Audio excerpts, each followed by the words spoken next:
Every so often, a number appears that doesn't just update your outlook, it quietly challenges it. This was one of those moments. I was reviewing routine data, nothing dramatic, nothing urgent, and then I saw it.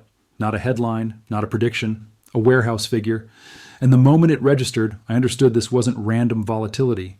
This was something structural, something that had been unfolding slowly while most of the market was distracted by daily price swings and political noise. Silver inventories at the Shanghai Futures Exchange have dropped to roughly 350 tons available for delivery. That is the lowest level recorded since 2015. But the real shock is not the absolute number, it is the percentage decline. From the peak near 3,000 tons in January 2021, inventories have fallen by 88%. Let that settle for a moment. Nearly 90% of the metal that once backed contracts on one of the largest commodity exchanges in the world has disappeared in under 5 years. And somehow this is not dominating financial discussions. It's February 2026. Drop a comment below with the day and city you're watching from. I'm always interested to see how far this community stretches. Whether you're in North America, Europe, Asia, Australia, South America, or somewhere entirely different, let me know. And if you're new here, this is Financial Crux. We focus on markets, metals, and monetary dynamics without sensationalism. If that's useful to you, subscribe and stay with us, because what we're unpacking today reaches beyond a simple chart or temporary headline. To understand the significance of these inventory levels, we need context. The Shanghai Futures Exchange, commonly referred to as the SHFE, stands among the largest commodity exchanges globally. A massive share of metals trading across Asia runs through this platform. Copper, aluminum, nickel, zinc, tin, lead, and increasingly silver all see substantial volume there. When metals prices fluctuate in the Eastern Hemisphere, Shanghai plays a central role in shaping that movement. The inventories reported by these exchanges represent physical metal stored in approved warehouses. Futures markets primarily function through financial contracts. Most positions never result in physical delivery. They are rolled forward, offset, or cash settled. That is standard practice. However, the warehouse stocks act as the physical backstop to the paper system. They represent tangible supply that can be delivered if contract holders demand it. When those inventories collapse by 88% over several years, it tells you something important about underlying dynamics. It suggests that more metal has been leaving the system than entering it. It indicates that the physical side of the market is tighter than surface-level price action might imply. And crucially, this decline did not occur in isolation. Throughout 2025, significant volumes of silver were exported from China to London. On the surface, that might seem counterintuitive. Why would China ship precious metal abroad? The answer lies in global demand pressures. London vaults experienced tightening conditions during last year's physical squeeze. To alleviate shortages and meet delivery requirements, metal flowed from China westward.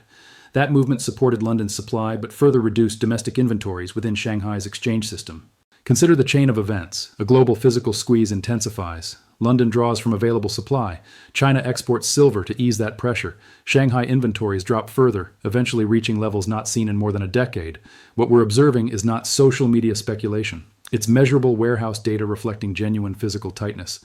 Let me pause and ask you directly. Are you currently holding physical silver, or are you positioned through mining stocks, ETFs, or other paper instruments? Share your approach in the comments. Understanding how different investors are navigating this environment helps frame the broader conversation. Now let's widen the lens. Inventory data is one piece of a larger picture. China has increasingly become the center of short-term price formation in metals markets. This isn't speculation. Analysts at major financial institutions have acknowledged it. ING's commodity strategists have stated clearly that China now drives short-term pricing dynamics in metals. While fundamentals remain relevant, positioning and momentum exert growing influence, leading to elevated volatility. In practice, this means that when Chinese traders become optimistic and accumulate metals aggressively, global prices respond upward. When sentiment shifts and those same traders rush to reduce exposure, declines accelerate worldwide. We witnessed exactly that at the end of January and into early February. Trading volumes on Chinese exchanges surged to record levels. Open interest expanded significantly across both base and precious metals. Retail investors entered enthusiastically, anticipating continued gains. Then came the catalyst. News surrounding the Federal Reserve Chair nomination strengthened the dollar. That shift triggered rapid unwinding of crowded long positions. What followed was a sharp correction that left many market participants questioning what had fundamentally changed. Here is another detail that deserves attention. Between the Shanghai Futures Exchange and the Guangzhou Futures Exchange, regulators issued 38 circulars aimed at cooling speculative activity. 38 separate attempts to temper enthusiasm. They raised daily price limits. They increased speculative trading margins. They adjusted hedging requirements. These measures were designed to moderate volatility without shutting down participation entirely. While these actions slowed momentum to some degree, they did not eliminate speculative interest. Retail participation remains elevated. The metals trade has not lost its appeal. It has simply become more expensive and more regulated. And this matters globally, not just within China. Metals markets are interconnected. When China experiences significant inflows or outflows, ripple effects spread across continents. Recent volatility cannot be attributed solely to shifts in supply and demand fundamentals.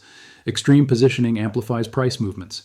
When leveraged trades unwind simultaneously, moves accelerate. At the same time, another force operates beneath this volatility. Central bank accumulation, particularly from China's own central bank, provides structural support. The People's Bank of China has extended its gold purchasing streak to 15 consecutive months. 15 months of steady accumulation signals strategic intent rather than reactive trading. Central banks do not trade based on hourly fluctuations. They do not liquidate positions because of temporary corrections. Their objectives span decades. Continued buying through volatility indicates long-term conviction. They are diversifying reserves, reducing reliance on foreign currencies, and strengthening financial resilience. Investors who return to precious metals following corrections often share similar reasoning. The structural drivers have not disappeared. What shifted recently was positioning, not the fundamental landscape. Speculative longs were flushed out. Momentum traders were forced to adjust. The market needed recalibration before advancing further. As we move forward, distinguishing between structural forces and short-term positioning will be essential. One represents the deep current beneath the surface. The other resembles waves responding to sentiment shifts. Recognizing that difference prevents reactive decisions during turbulence. And so we return to the number that started this discussion. Roughly 350 tons of deliverable silver at the Shanghai Futures Exchange, an 88% decline from the 2021 peak, the lowest level since 2015. Beneath daily volatility, beneath headlines and commentary, the physical market is sending a signal. Whether that signal translates into sustained price movement depends not only on supply and demand, but on patience, discipline, and the willingness to look beyond temporary noise toward the structural changes quietly unfolding underneath. To navigate what's happening now, you need more than headlines. You need a structure for thinking. Because without a framework, every price swing feels like a verdict. Every red candle feels like confirmation that something is broken. And every green candle feels like vindication.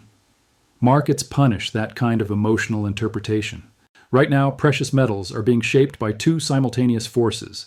The first is structural. This includes persistent supply deficits, sustained central bank accumulation, expanding industrial demand, and long-term currency uncertainty. These forces move slowly. They don't reverse in a week. They don't disappear because of a speech or a nomination. They are the underlying current that determines long-term direction.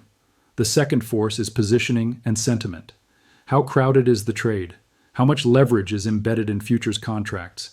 How many speculative longs are vulnerable if momentum shifts?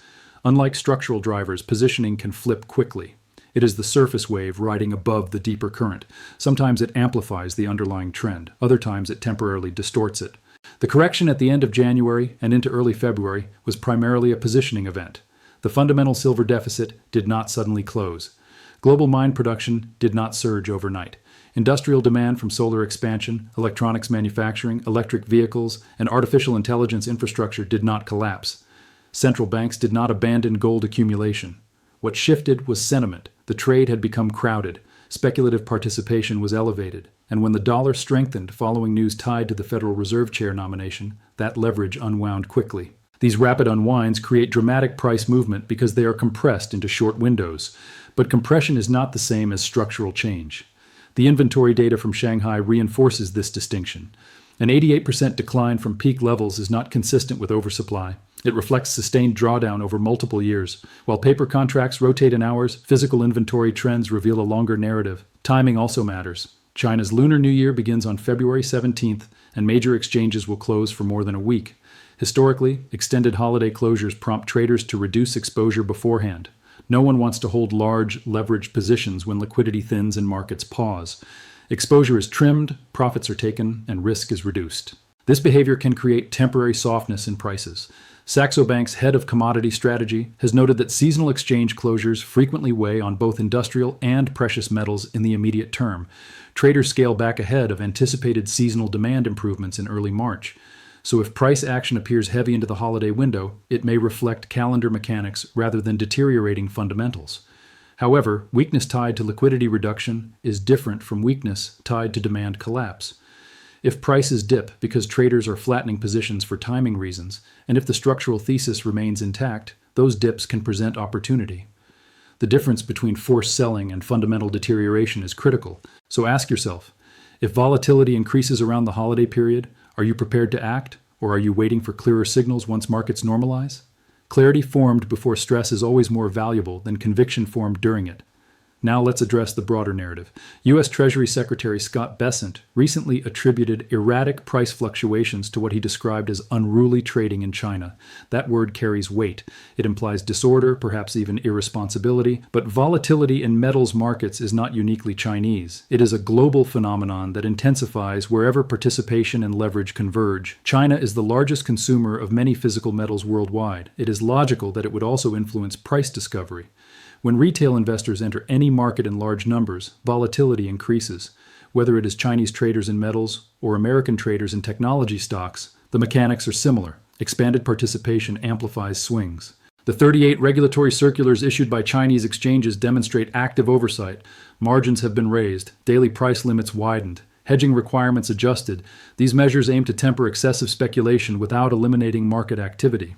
But regulation cannot override psychology. When optimism builds, capital flows aggressively. When fear replaces it, exits become crowded. Blame simplifies complexity. The present environment reflects interconnected global capital flows. Heightened economic uncertainty, geopolitical tension, currency volatility, and inflation concerns are driving interest in tangible assets. When participation broadens rapidly, choppiness is the natural consequence. What often gets overshadowed in discussions about volatility is the underlying demand picture for silver itself. Industrial consumption remains robust. Global mine output stands near 820 million ounces annually. Total demand has exceeded 1.2 billion ounces. That gap has not disappeared. Solar panel manufacturing continues expanding as governments pursue decarbonization initiatives. Electric vehicles incorporate silver into electronics and power systems.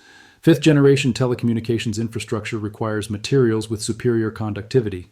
Artificial intelligence data centers demand advanced circuitry with strong electrical and thermal properties. These drivers operate independently of short-term trading sentiment. Industrial buyers do not pause because of margin adjustments or holiday closures. Their procurement schedules are tied to production and infrastructure cycles.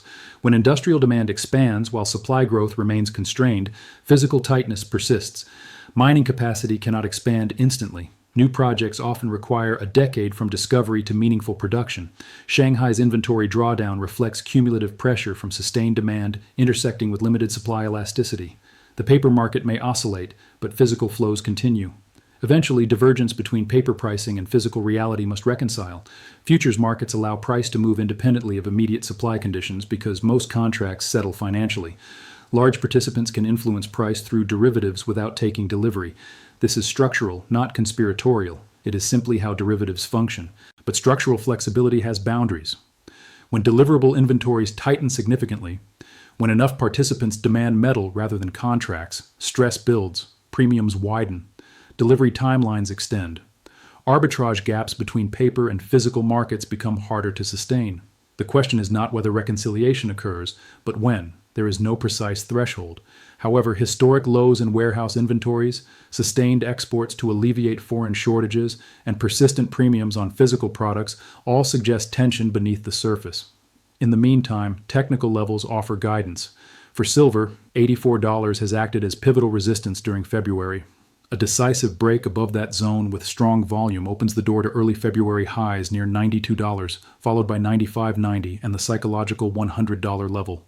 On the downside, $79 has served as support where buyers have emerged. Below that, $75 becomes critical. If $75 fails, attention shifts toward the early February low around $64. That scenario would be uncomfortable for recent buyers, but potentially attractive for long-term participants confident in the structural thesis.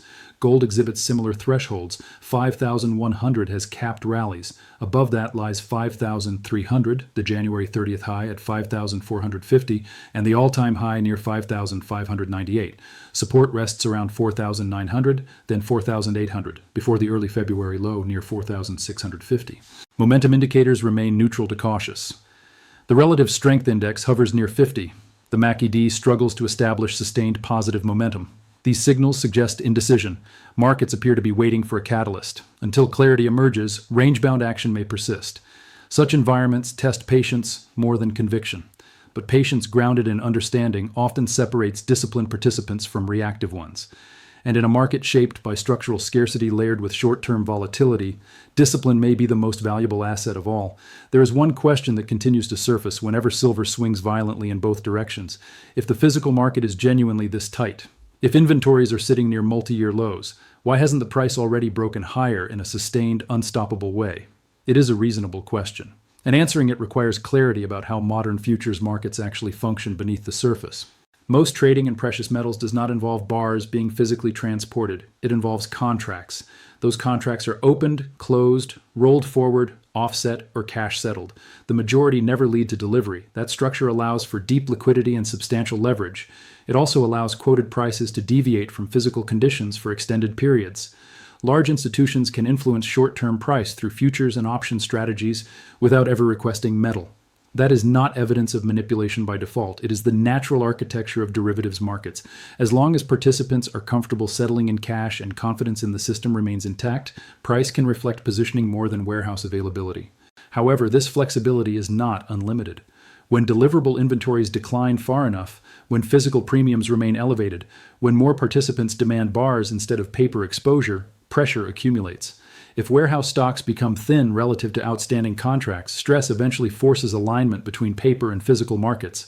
The timing of that alignment is uncertain. No one can specify the exact threshold where divergence collapses, but we can observe indicators. Shanghai inventories near 350 tons, an 88% decline from the January 2021 peak near 3,000 tons, silver flowing from China to London to address shortages, central banks accumulating gold consistently, industrial demand expanding across sectors unlikely to reverse quickly.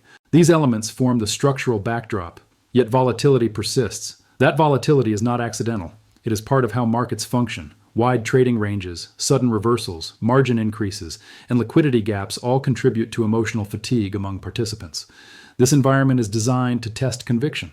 It forces investors to confront uncomfortable realities. Can you withstand a 30% drawdown without abandoning your strategy? Can you maintain perspective while headlines shift from optimism to panic overnight? Many believe they can. Fewer actually do. If a 30% decline would cause you to sell in fear, your exposure may be too large. If hourly price checks create anxiety, leverage may exceed comfort. If overnight moves disrupt sleep, reassessment is warranted. Either reduce position size or extend your time horizon so short-term volatility no longer dictates decisions. The structural argument for precious metals remains clear. Physical silver inventories are at historically low levels. Industrial demand from solar expansion, electric vehicles, advanced telecommunications, and artificial intelligence infrastructure continues to grow. Mine supply cannot expand quickly due to long development timelines. Central banks persist in accumulating precious metals as part of reserve diversification strategies. These forces favor higher prices over longer periods. But the trajectory will not be smooth. It will involve corrections, shakeouts, and emotionally taxing stretches. That complexity does not invalidate the thesis. It defines the path. So consider your positioning carefully. Are you adding exposure during weakness, holding steady through volatility, trimming gains to manage risk, or remaining largely in cash awaiting confirmation? Clarity about your strategy reduces the influence of emotional reactions. Looking forward, several developments merit close attention. First, price behavior around the Lunar New Year closure. Will metals soften further as traders reduce exposure before liquidity thins? If weakness emerges, will buyers defend critical support levels, or will a deeper shakeout unfold? Observing reactions during constrained liquidity often reveals underlying conviction. Second, monitor Shanghai inventory data. Stabilization would indicate that pressure has paused. Continued declines would push physical availability into increasingly rare territory. Sustained scarcity has a tendency to manifest eventually in price. Third, observe central bank activity. The People's Bank of China has accumulated gold for 15 consecutive months. If that pattern extends to a 16th month, it reinforces the strategic nature of official demand. Watch other central banks as well. The official sector has provided a steady underlying bid. As long as that persists, significant declines may encounter support. Fourth, assess speculative positioning. Have recent margin adjustments and volatility flushed excessive leverage from the system, or does residual froth remain? If positioning has normalized, a base for further upside could form. If not, additional consolidation may be required. Fifth, pay attention to physical market indicators beyond spot price. Retail premiums, delivery timelines, lease rates, and spreads between near-term and deferred futures contracts often signal stress before it becomes obvious in headline pricing. These plumbing details matter. As these factors evolve, analysis will continue. If you want discussion that sometimes precedes formal videos, the WhatsApp community link is available in the description.